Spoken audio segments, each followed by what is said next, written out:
Hey, what's happening? Welcome back. Max Cruz here with you again. Today we will be discussing about calculating cash flow. So again, my typical disclosure, I am a real estate broker as well as a real estate investor. This is for information purposes only. Go ahead and check with your financial planner or your tax accountant with your attorneys to see how this information can be used in your scenario, as I don't know your scenario.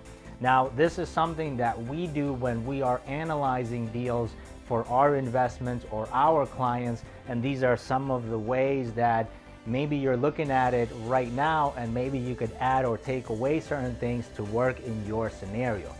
So, calculating cash flow, again, our service that we provide, if you're looking into this information, it is because you're thinking about income producing properties.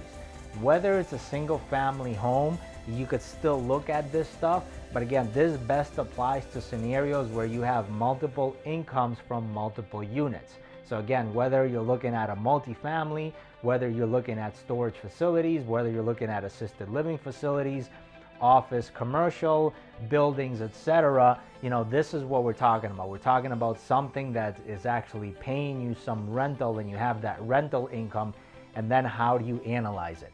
So for us, when we look at cash flows, there's a lot of people that concentrate on two things. They concentrated on the gross scheduled income, and they concentrate on the net operating income. And today what we want to do is we want to show you everything that we consider and the steps of how we consider that scenario. So let's go ahead and dive into it. Now, this is for example purposes only. Your situation might be different, and I have this little guide right here that I'll be going along with as I do these numbers. So let's say that the gross scheduled income, so the total rents you will be receiving from all of your rental units, whether it's an office, storage facility, whatever, the total amount of income that you get on the whole year, throughout the whole year, let's say in this scenario it is $200,000. Okay. So next, what we consider, and what I'm going to do is all these numbers here are going to be in red, so you're going to be able to read them. But actually what I'm going to do is I'm going to put a minus sign next to all the numbers that we subtract. So next we have what's called a vacancy. Now, vacancy is something that a lot of individuals just naturally take out, and if you might know that your vacancy rate is 5% or 10% or whatever that is, it's always a good number to have in mind, because again, this is ultimately going to be your reserves. But when you're looking at and analyzing a deal, this vacancy factor is going to be a realistic deal, because you can't assume that your building is always going to be 100% full. So in this scenario, we have what we estimate is, let's say, 10% vacancy. So 10% vacancy on this deal turns out to be $20,000, which next gives us our effective rental income. So $200,000 minus the $20,000 gives us that $180,000 number. Okay, this is what we call the effective rental income. It's just the gross scheduled income from all your rents minus your vacancy.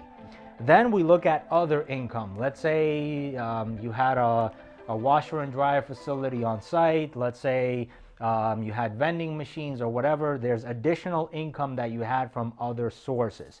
One of actually the most interesting one where we say other income is solar energy. There are people that are putting solar energy on their facilities, and they're actually generating income based on the solar power provided. So that to me is just absolutely fabulous, because we're helping in multiple ways. Now next, so let's say other income. In this scenario, it's $10,000. So whether we had vending machines or whatever the case is. So next, our gross operating income, as you see, we've taken the gross schedule, subtracted the vacancy, and then we're taking the effective rental income and adding other income here, and our gross operating income is $190,000, right? Okay, so that gives us our gross operating income. Next, we look at expenses. Now, expenses are everything that you are spending that year, okay? It doesn't include the expenses that you had at closing costs or the reserves or future expenses or anything like that, okay? This is more on the expenses that you are having that year, okay? So let's go ahead and look at it. In this scenario, we are saying that it is $80,000. So I'm gonna put a minus expenses. So we are here at $80,000.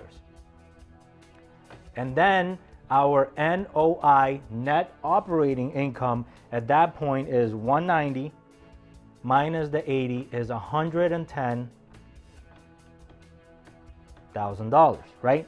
Next, we have a debt service. So debt service is, you leverage the bank's money. If you haven't watched my video on leverage, go ahead and check it out. So you leverage the bank's money, and you are using that debt service, so you're paying them on a monthly basis for mortgage.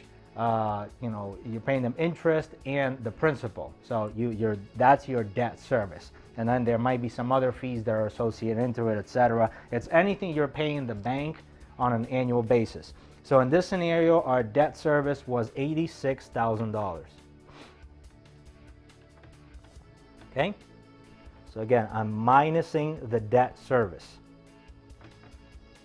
So as you see right here, the difference between these two numbers is for $24,000, right?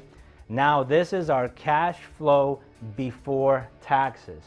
Now again, we're not talking about real estate taxes. Our real estate taxes, I'll put it on here in red, is right here, is in our expenses. These are taxes that we're paying, our property taxes. This is our cash flow before taxes for what we pay the IRS, right? So again, it's very important for you to understand this term, cash flow before taxes. And the reason is because this number right here, a lot of the people don't go to a tax planner, a lot of the people don't sit down with an accountant, a lot of the people don't look at other ways that they can benefit from investing into real estate. And again, real estate, historically speaking, go ahead and talk to your tax advisor or tax accountant or whatever. Historically speaking, real estate is very, very favorable when it comes to the tax laws. So then the cash flow before taxes for IRS purposes is $24,000, tax benefits or obligations. Now in this scenario, let's say we actually had a tax benefit because we were in a historical area, or there was some other tax benefits, and there were no obligations. There was actually a tax benefit of, let's say, $5,000, right? So now the cash flow after taxes is $29,000. Now let's say we just flip this scenario and we said, okay, in this scenario we had $24,000 of cash flow before taxes, and we have a tax liability. So again, this can either be plus or minus. So in this scenario where we have a tax liability of, let's say, $2,000, then our actual cash flow after taxes is $22,000. Now, why is it that we don't stop here? Why is it that we don't stop here and just use this number to calculate certain things? Is because, again, a lot of the investors I speak to, a lot of other professionals that are doing this, they're saying, oh, don't worry about it. We have a cap rate of 8%. Cap rate is just the relationship from your net operating income and the price that you paid for the property. But look, there's other items that you need to consider. Same thing with the cash flow before taxes. If you just look at the cash flow before taxes and you don't know what your tax benefits or obligations are, there are plenty of scenarios where you actually have tax benefits and your tax benefits over exceed your tax obligations. So again, when we are presenting a project and when we're analyzing a project and we're able to consider this, this is where I say, okay, look, your cash flow before taxes is this amount. So somebody else might just stop here and not consider that, and then what ends up happening is that the cash on cash return number is a lower percentage because they're taking 24,000 out of, let's say, 100,000 or 200,000, cash investment that was done because they leveraged the bank's money, versus I'm getting 29,000. But this is a realistic example based on the tax benefits that you're having. So this is the way that we analyze cash flow. Ultimately, what I realized with this strategy and with analyzing this way is that, yes, there are proven systems. Yes, you need to consider vacancy. Yes, you need to consider income, other expenses, debt service, etc. But a very small percentage of people are actually looking at the tax benefits or the tax obligations. They stop here. And don't get me wrong, if you want a quick 10-minute analysis on the property and you're looking at a cap rate and you're saying, wow, this is a 3% cap rate, I would never invest in this, I agree with you, okay? That's a good starting point. But if you have something that, you are concerned about cap rate, you're looking and you're like, okay, well, good, this has 8% cap rate, how do I take it to a 10% cap rate? What can I do to reduce this vacancy percentage or increase my gross schedule income or have other income from other sources that are on site? And then at the end, you're saying, okay, what are some tax benefits, whether locally, whether it's a state tax benefit, whether it's a nationwide tax benefit, whether it's an energy tax benefit, what are other methods that I can have other benefits? So after I get my cash flow, minus all my expensive cash flow before taxes, that I can add that in. So now all of a sudden, my cash flow after taxes is actually higher. So my cash on cash return is higher. So always ask yourself, what else am I looking that I've maybe skipped that, I can add or I can subtract so I am comfortable with the deal. At the end of the day, you want to be comfortable with the decision that you're making. Look, all these numbers on the board, they don't mean nothing to you if, 5 years from now, you're going to be, banging your head against the wall saying, man, I made a bad investment because I didn't consider my exit strategy, or I didn't consider my tax strategy, or I didn't do tax planning, and now I'm hit with all these taxes at the time of sale. So again, there's multiple ways to look at a deal.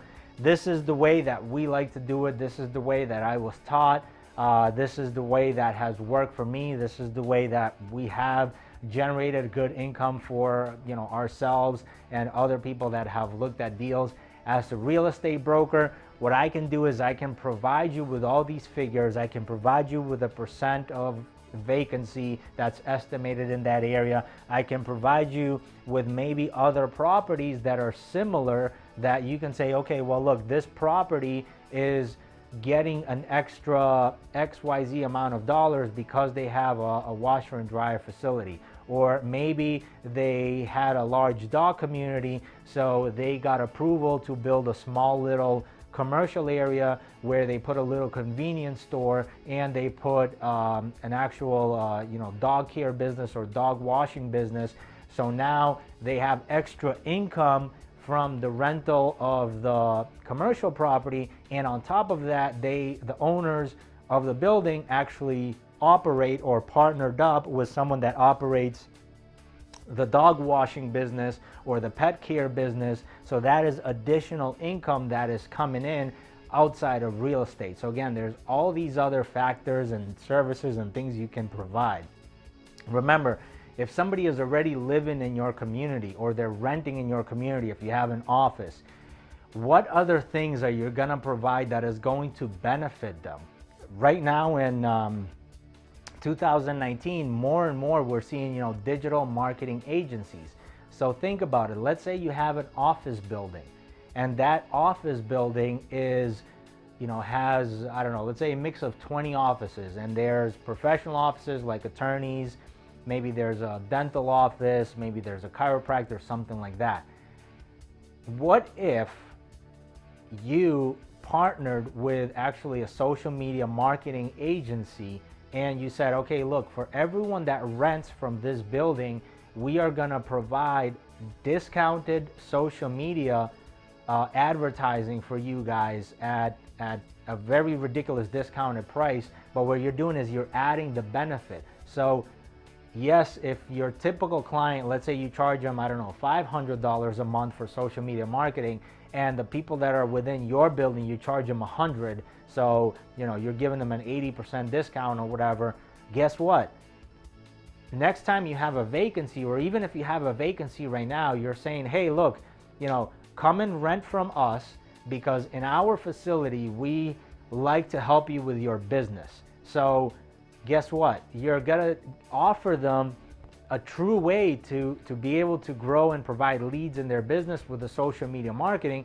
But on top of that, you're kind of gonna put it back in this back end, where you're gonna say, okay, well, the other facilities around me are renting at $20 per square foot per year, so I'm actually gonna rent it at $22 per square foot, because the value that I provide to these businesses are more. So you're kind of reducing your fee on the social media marketing side, but you're actually increasing it so it levels out with your real estate side. Now, guess what happens?